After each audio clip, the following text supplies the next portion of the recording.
Welcome to month 4 of the DevOps lead track. Months 1 through 3 gave you the measurement system, the human layer, and the operational machinery. DORA, OKRs, team topologies, on-call charter, release models, change management, freeze policy, rollback tree. Month 4 is what happens when you have to use all of that across boundaries you do not control. The product manager has a roadmap. The security lead has a control framework. The QA lead has a test pyramid. The SRE has an SLO. Your job this month is to make all of those move in the same direction at the same time, without owning any of them. The thesis of this session: cross-functional leadership is not a personality trait. It is a set of artifacts, a RACI, a partnership charter, a shift-left plan, a game day calendar, and a set of levers, data, story relationships, process, applied to the right stakeholder at the right time. The artifacts are the table stakes. The levers are the craft. We will work on both. By the end of this session, you will have a RACI for one delivery flow that the team can read aloud, a one-page partnership charter with product, a shift-left plan with a named cost of quality target, and a calendar invite for the next quarter's game day. That is what you leave with. Everything else is supporting material. Here is how the 4 hours are structured. Hour 1 is RACI without the theater. We cover the 4 letters, the difference between RACI and DACI and rapid, why most RACI documents collapse within a quarter, and the workshop where you build one for a real delivery flow. The deliverable is a RACI that the team can read aloud from memory in 5 seconds. If they cannot, the RACI is wrong. Hour 2 is the product partnership. Outcomes versus enablers. The partnership charter as a one-page document, and the structured trade of when to say yes, when to say no, and when to say trade and defer. The deliverable is a partnership charter signed by both leads, not drafted in a Slack thread. Hour 3 is shift-left strategy. The pattern map of where the work can move, the named owner test for whether you have shifted work or shifted work onto someone, and the cost of quality model that justifies the shift. The deliverable is one shift-left plan with a named cost of quality before and after. Hour 4 is game day and influence. Planning a cross-team game day, the 4 influence levers from Cohen and Bradford, the diagnostic of which lever to use on which stakeholder, and the role play to pressure test it. The deliverable is a calendar invite for the next quarter's game day, sent, not draft. RACI is 4 letters, 1 job. Name the work, name the decider, name who has input, name who gets told. The model breaks the moment 2 of these collapse into the same role or get left empty. R is responsible, the person who does the work. Multiple Rs per task are normal. A pull request can have 3 engineers as responsible. The mistake is making R a binary, 1 R, never more. If only one person is doing the work, you have a bus factor problem you are pretending is a process. A is accountable. The single person who owns the outcome. Exactly 1. Not 2. Not a team. A name. The accountable does not have to do the work. They have to be the one who can answer for it. This is the letter that breaks most often, because senior leaders are uncomfortable being the single name on a hard decision. The result is multiple as, which means no one, which means the decision is made by whoever moves first. C is consulted. 2-way, time-boxed, before the decision. The number of Cs is usually wrong in 2 ways. Too few, and the decider gets blamed for not asking. Too many, and the consultation becomes a meeting that everyone leaves with veto power they did not earn. 2 to 4 Cs is the working range. I is informed. 1 way, after the decision. No veto. The mistake is making the I list a courtesy gesture, adding every stakeholder to be polite. The result is signal loss. The I list should be the people who need to know to do their job, not the people who would like to know. The common failures, multiple as, always equal to A, I list bloat, an empty A, a stale RACI that names someone who left 6 months ago, and activity-level granularity, where you put a letter against every JIRA subtask. The last one is the easiest to fall into, because it feels thorough. It is not thorough. It is a RACI that nobody reads. RACI is the baseline. Use it when the decision is inside one team, the accountable is obvious, and the workflow has been running long enough that the names are familiar. If you can name the AA from memory, RACI is enough. DACI adds 2 letters, a driver and an approver. The driver drafts the option. The approver names the call. DACI is right when the decision crosses 2 teams and no one has clear ownership. The driver role is what most RACIs are missing. Without a driver, the as all wait for someone else to start. The approver is the single person who can sign off. With DACI, the decision can move even the as disagree. Rapid is the Bain framework. Recommend, agree, perform, input, decide. Heavier than DACI, with a separate agreement step. Use it when the decision is regulated, board visible, or going to be audited. Rapid is not for engineering delivery. Rapid is for the choice of a vendor, the closure of a data center, the launch of a product into a regulated market. If you try to use rapid on a sprint planning question, you have over-instrumented the decision. Rule of thumb: 1 team, RACI. 2 teams, no clear owner, DACI. Executive or board, rapid with the agreement path written out. The wrong framework is usually the one that names too many people as accountable. If you see 3 as on a row, the framework is wrong, the activity is wrong, or both. The workshop is the heart of Hour 1. Pick a real flow, one user journey, end to end, from the moment the requirement is written to the moment the post-incident review is closed. Not a single feature, not the whole roadmap. One flow. Step 1 is naming the flow. The flow should be something the team can describe in 1 sentence. A customer adds an item to the cart, pays for it, the order is confirmed, the warehouse is notified, the customer gets a tracking link, the support team can answer a status question. That is one flow. The whole e-commerce platform is not one flow. Step 2 is listing the activities. 5 to 8. Stop at 8. The activities are life cycle level, requirements, design, build, test, security review, deploy, observability, post-incident learning. They are not subtasks. The test for the right level is whether the activity survives a sprint. If it does, it is a real activity. If it is something a single PR touches, it is a subtask. Step 3 is forcing a single A per row. This is where the RACI either works or it does not. If 2 functions both want to be the A, the activity is the wrong level. Either split it. Security review and security approval are 2 activities, not 1, or escalate to a named decider. The lead is often the decider. The lead's job in the workshop is to be the tiebreaker, not to be on every row. Step 4 is reading it aloud. The whole point of a RACI is shared recall. If the team cannot name the A from memory in 5 seconds, the RACI is wrong. The fix is not more documentation. The fix is fewer activities and clearer accountability. The workshop is the moment you discover whether the work the team does matches the work the org chart says they do. If they do not match, the RACI is the conversation that surfaces the gap. The template for a row is simple: activity name, then a column per function with RAC or I in it, then a column for the named accountable. The accountable is a person, not a function. Functions are for the R and C columns. The A is always a name. If your RACI has a function name in the A column, you have not done the work.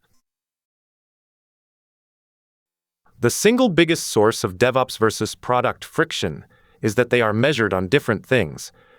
Product is measured on outcomes, customer revenue retention. Platform and DevOps are measured on enablers, capacity, reliability, friction. The partnership is the translation between them. The outcomes on the left of the slide are what product owns. quarterly activation lift, weekly active accounts, net revenue retention, time to first value for new tenants, support ticket volume per 1,000 MAU. These are the metrics that the VP of Product will defend in the board review. They are also the metrics that almost never show up in a DevOps dashboard. The enablers on the right are what platform and DevOps own. Lead time for change under a day, change fail rate under 10%, developer self-service time under 30 minutes, platform SLOs on latency and error budget, cost per deploy and per tenant. These are the metrics that the VP of Engineering will defend. They are also the metrics that almost never show up in a product dashboard. The lead's job is to make the two lists visible on the same page, in the same review, in the same QBR. When they are visible together, the trade-offs become a conversation. When they are not, the trade-offs become a fight. The other thing the slide is naming is ownership. Product owns outcomes, full stop. Platform owns enablers, full stop. The mistake is to think that DevOps owns activation. DevOps owns the lead time and the change fail rate that makes activation possible. The mistake is to think that product owns lead time. Product owns the OKR that lead time ladders up to. The handoff is the partnership. When the partnership is working, product can say, I want a 15% lift in activation this quarter, and I will trade one of my roadmap items to free up capacity for the enabler that makes it possible. When the partnership is broken, product says, I want the activation lift, and I want it from your existing capacity. That is the conversation the lead has to redirect. 1. A partnership charter is a one-page document that names the joint rules of the game. It is drafted in a 90-minute session, not a Slack thread. It is reviewed at the QBR, not on every conflict. If you do not have a charter, every cross-functional decision is a fresh argument. The 4 boxes on the slide are the 4 sections of a charter that actually gets used. Joint decisions, what the two leads decide together. This includes roadmap shape, headcount per squad, capacity for the quarter, freeze scope, and postmortem owners for cross-team incidents. The mistake is to list everything as a joint decision. Joint decision means veto. If everything is joint, nothing is. Shared metrics, the metrics both names are on. Lead time, change fail rate, MTTR, activation, retention, both names on the same dashboard, both reviewed in the QBR. The test for whether the metric is shared is whether the two leads can both be held accountable for the number moving. If only one of them can be held accountable, it is not a shared metric. It is one lead's metric that the other lead is informed about. Named veto rights. This is the part most charters skip, and it is the most important. Product can veto scope creep that breaks the OKR. DevOps can veto the freeze waiver. Engineering can veto the launch date. Without named veto rights, every disagreement is a power play. With named veto rights, every disagreement is a question of which right applies. Cadence. The meetings that are not improvised. Weekly 30-minute sync. Monthly roadmap review. Quarterly QBR ad hoc during incidents. The cadence is named, not improvised. If the only time the two leads talk is during an incident, the partnership is reactive by definition. The principle at the bottom is the test for whether a charter is real. Parallel roadmaps are a sin. If your roadmap and product's roadmap do not fit on the same page, one of them is a wish list. The lead's job is to make them fit. The charter is the artifact that makes the fit possible. Saying no is the test of whether the partnership is real. If the partnership cannot absorb a no without becoming a fight, the partnership is a status meeting.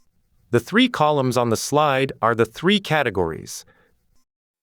Say yes when the outcome ladders up to a named OKR, when the work fits the current quarter's capacity, without another team reprioritizing, when no new tier node or tier 1 service is introduced without platform agreement, When the success metric is defined and measurable in 30 days, and when the work does not break an in-flight platform migration. If the answer to all 5 is yes, the answer is yes. The mistake is to say yes when 2 of those are no and call it partnership.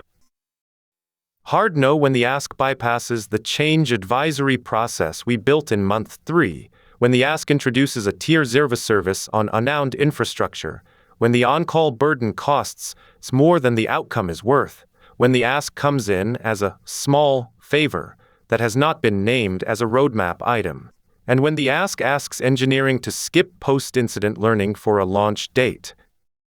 These are the no's that are no every time. Same answer, same week, same quarter. Trade and defer when the outcome is real, but the capacity is the issue. Trade scope for timeline, or trade timeline for a partner team. Defer when the work is useful for a different quarter. Defer with the deferral reason written, not just next time. Pair the work with the platform enabler it needs, and put both in the QBR. The one-sentence no is the script that makes the partnership work under pressure. I cannot approve that this quarter because it breaks the on-call budget we agreed in the QBR. Here is the version I can approve. Same sentence every time, no exception. The sentence names the constraint, names the prior agreement, and offers an alternative. It does not say no without a path. The path is what makes the no survive the relationship. Shift left does not mean make engineering do everyone else's job. It means moving the work to the point in the life cycle where it is cheapest to fix, with the original owner still authoring the rule. The table on the slide is the pattern map. 5 rows, 5 activities that move left. From manual security review at the end of the cycle to SAST plus policy as code in the PR gated in CI. The owner change is that security authors the rules, engineering runs them.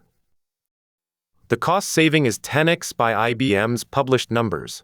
The cost of a defect caught in design is roughly 1/10 of one caught in development. From end-of-cycle QA pass to contract tests in CI plus canary analysis in production. The owner change is QA designs, engineering authors. The cost saving is 5 times by hour, 100 times by customer impact. The compounding is what makes this row matter. The bug that escapes QA at end of cycle is the bug that lands in the customer's checkout flow at peak hour. From post-incident learning only to pre-incident game days, weekly. The owner change is the lead plus RE plan. Everyone runs.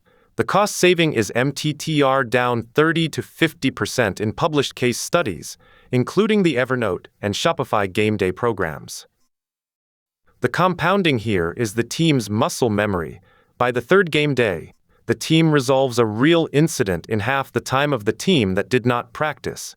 From annual capacity planning to continuous capacity review with cost dashboards, the owner change is platform owns, engineering adjusts.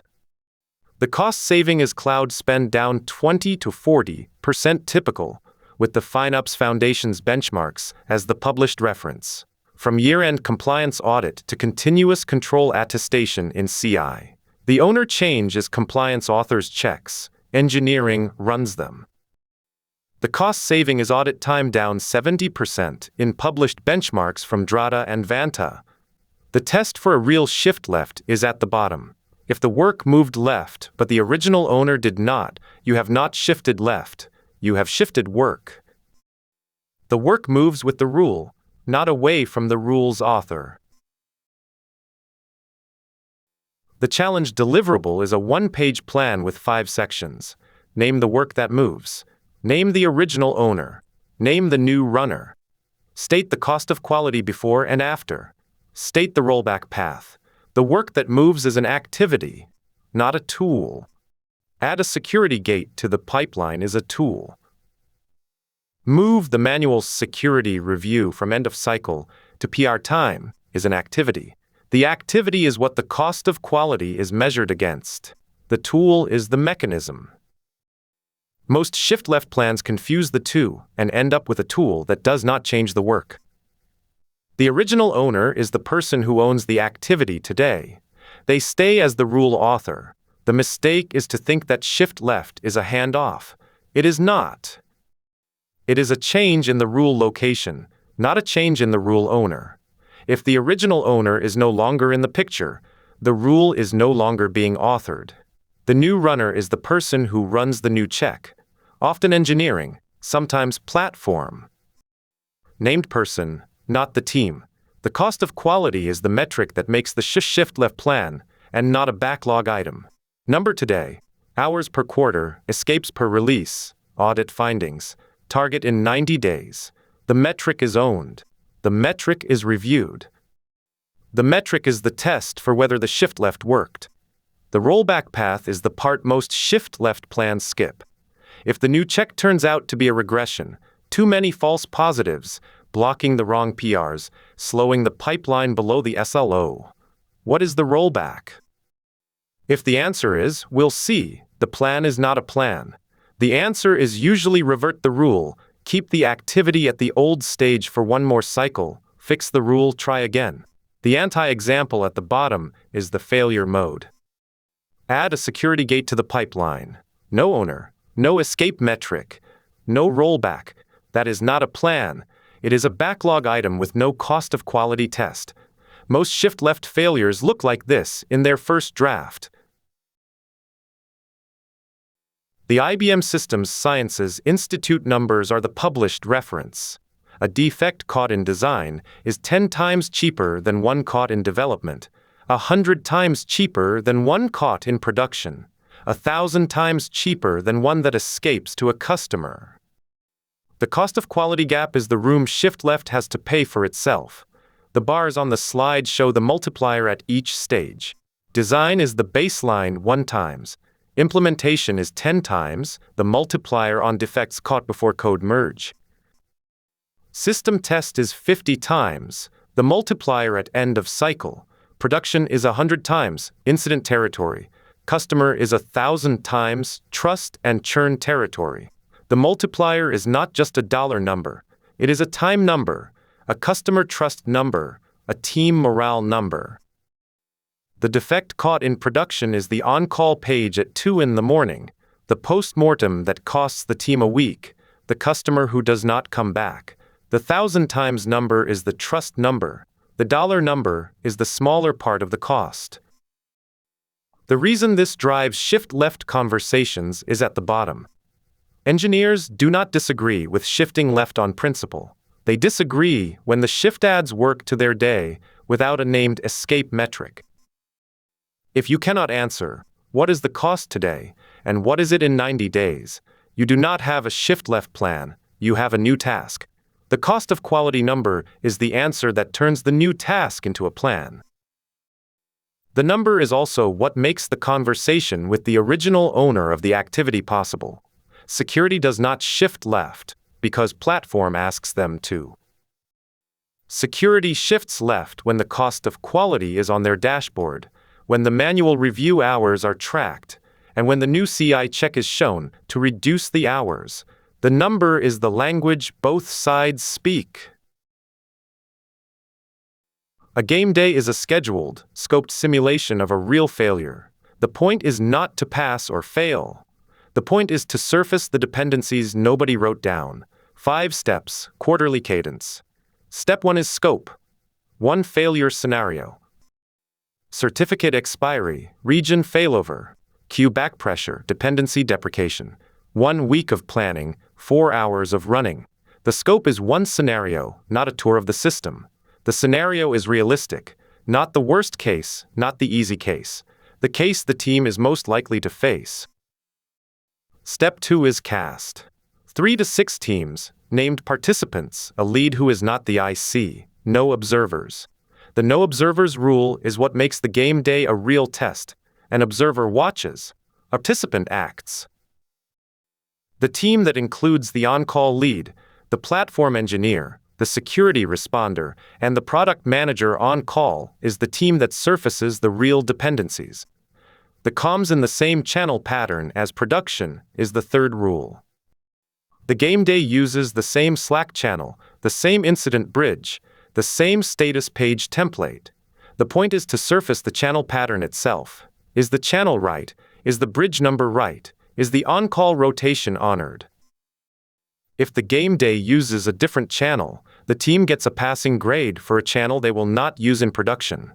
Step 3 is inject. Inject at T plus C, T plus 10, T plus 30, T plus 60 with a defined time pressure. The scenario does not have to be dramatic. Realistic is enough. The time pressure is what surfaces the real failure mode. The team that does not have a runbook for the second inject at T15 is the team that will not have a runbook for the second symptom in the real incident. Step 4 is capture. Observer takes timestamp notes. Who knew what, who was asked, what tooling was missing, what the comms looked like. The observer is the only role that does not act. The observer's notes are the artifact that makes the game day a plan, not an event. Step 5 is action. 5 action items max, named owners, 2-week due date. The action items go on the platform roadmap, not the dev team backlog. The platform roadmap is where the cross-team dependencies live. The dev team backlog is where the team's own work lives. Putting the game day actions on the dev team backlog is the most common reason the actions die. The principle at the bottom is the calendar rule. Game days are a calendar commitment, not a heroic effort. If your game day is, we'll do one when there's a quiet quarter, you will never do one. Quarterly cadence. Named participants, scoped scenario, booked 6 weeks in advance. The booking is the artifact. The running is the test.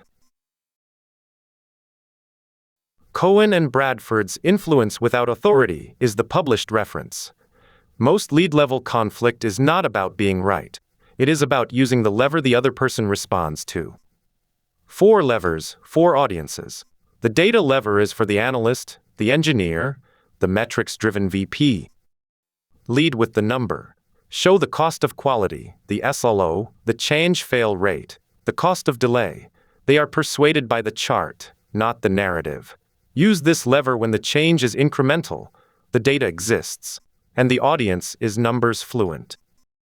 The mistake is to use the data lever on a stakeholder who has not been trained to read the chart. The chart lands as, you do not understand the customer. The story lever is for the visionary, the new engineer, the customer-facing PM. Lead with the customer or the engineer who lived the failure. A real anecdote about a 2am page, a 6-hour outage, a 14-day fix carries more weight than a chart. Use this lever when the data is missing, the audience is new, or the change is cultural. The mistake is to use the story lever on a metrics-driven stakeholder. The story lands as, you do not have the data. The relationships lever is for the coalition builder, the cross-team skip, the vendor partner. Build the coalition before you need it. 2 named allies per stakeholder group. The first ask should be small, then escalate. Use this lever when the decision is cross-functional, and the data and story are not enough. The mistake is to use the relationships lever as a substitute for substance. The coalition will not hold a weak argument twice. The process lever is for the structured, the regulated, the audit-driven. Frame the ask inside the existing process, change request, architecture review, compliance gate. When the process says yes, the person follows. Use this lever when the org runs on process, the change is structural, and the audience is risk-averse. The mistake is to ask outside the process. The no comes from the process, not from the person, and the relationship survives. The 4 levers are not mutually exclusive. A good lead uses 2 of them in sequence. Data first to set the frame, story second to land the human, relationships third to close the coalition. The sequence is the craft. The lever alone is the technique. Most organizations are a mix of cultures. The lead's first job is to map the dominant-culminant culture per stakeholder, so they pick the right lever.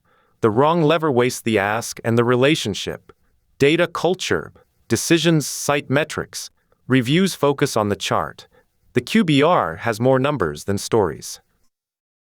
The failure mode for a data culture stakeholder is to ship a story-led pitch. The room reads it as no data to back this up. The fix is to lead with the chart, then tell the story as a one-sentence caption under the chart. Story culture. All hands opens with a customer anecdote. Decisions follow the person who named the right customer. The failure mode for a story culture stakeholder is to lead with a chart. The room reads it as no heart, no customer. The fix is to lead with the anecdote, then ground it in the number as a footnote. Coalition culture. Decisions form inside channels first. The meeting ratifies. Skip-level relationships carry more weight than the chart on the slide. The failure mode for a coalition culture stakeholder is to make the ask in the meeting before the coalition is built. The result is an instant no.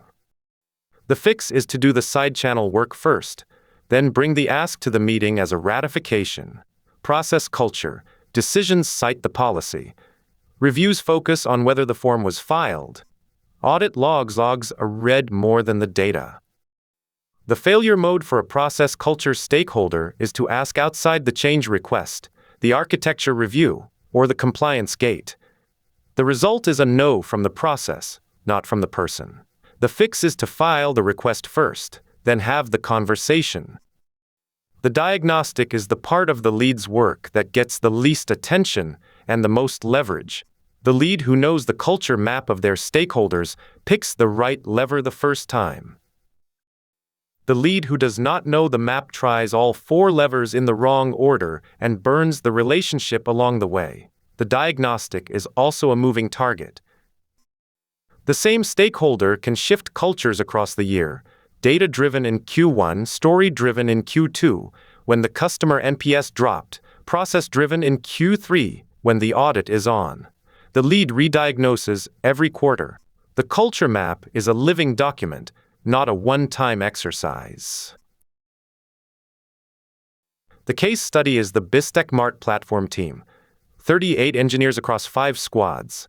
Payments, catalog, cart, identity, search. 3 product managers, 1 QA lead, 1 security lead, 1 SRE. Quarterly roadmap. No shared RACI. No charter with product.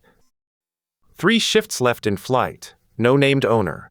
The quarter ended with a 14-day slip on the payments migration, a 6-hour outage on a search deploy, and a security review that was canceled twice.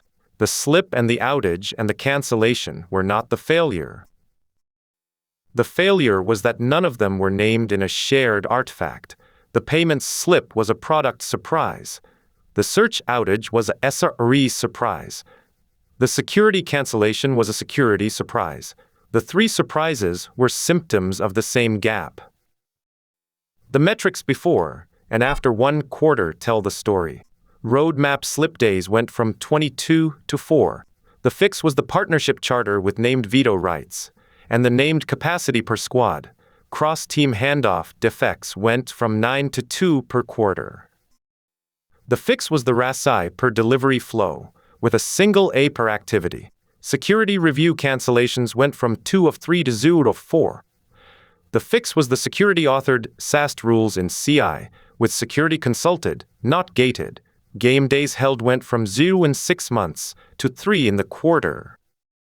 The fix was the quarterly cadence, the named participants, the scoped scenario. Lead time for change median went from 5.2 days to 1.8 days.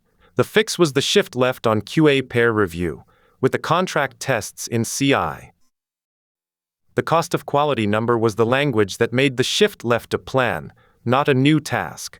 The one-sentence lesson is at the bottom. The DevOps lead's job is not to write the policy. It is to author the meeting where the policy gets written, get the right people in the room, name the accountable, and make the partnership work after the meeting ends. The chart, the slide, and the policy are downstream of those 3 actions. The case study is the proof. 4 artifacts to take to your team this week. Each has a defined owner, a defined size, and a defined success test. The list is short on purpose. 5 would be a wish list. Deliverable 1 is the RACI for 1 delivery flow. Pick 1 user journey. 5 to 8 activities. 1 per activity. Read aloud to the team. Stored in the team space, not a personal doc. The success test is whether the team can name the A from memory in 5 seconds. If they cannot, the RACI is wrong. Deliverable 2 is the partnership charter with product. 1 page. Joint decisions, shared metrics, named veto rights, cadence. Drafted in a 90-minute session, signed by both leads. The success test is whether the 2 leads can apply the charter to a live disagreement in the week after. If they cannot, the charter is decorative. Deliverable 3 is the shift left plan with cost of quality. 1 activity moved left. Named original owner, named new runner, named escape metric. 90-day target and rollback path. The success test is whether the cost of quality number is on the dashboard, owned, and reviewed. If it is not, the plan is a backlog item. Deliverable 4 is the cross-team game day calendar. Quarterly cadence, 4 dates booked, named participants, scoped scenario per date. Calendar invite sent, not draft. The success test is whether the first date is on the calendar 6 weeks out. If it is not, the cadence is a wish. The list is not a roadmap. It is a checklist for the week. The leads week after the session is 4 artifacts, 4 meetings, 4 reviews. The next quarter is the first review of the 4 artifacts. The next quarter after that is the second review. The list compounds. The thesis of this session in 2 sentences. Cross-functional leadership is not a personality trait. It is a set of artifacts, RACI, charter, shift left plan, game day calendar, and a set of levers, data, story, relationships, process, applied to the right stakeholder at the right time. The DevOps lead's leverage comes from authoring the meeting, naming the accountable, and owning the partnership after the meeting. The chart, the slide, and the policy are downstream of those 3 actions. The 3 actions are what the 4 artifacts in the deliverables checklist make possible. Before month 5, do the 4. Pick 1 delivery flow, build the RACI. Pick 1 product partner, draft the charter. Book the next quarter's game day. Cost of quality today, target in 90 days. Then come back for tech debt and modernization. The month that takes the partnership you have built and applies it to the technical debt that has been waiting for it. The cross-functional work is the slow part of the lead's job. The slow part is what compounds. By the time you are running the second quarterly review, the partnership is the cheapest part of the quarter. By the third, the RACI is in muscle memory. By the fourth, the game day is the calendar item the team plans around, not the calendar item the team plans to skip. The compounding is the whole point. The next 4 hours of work is the seed.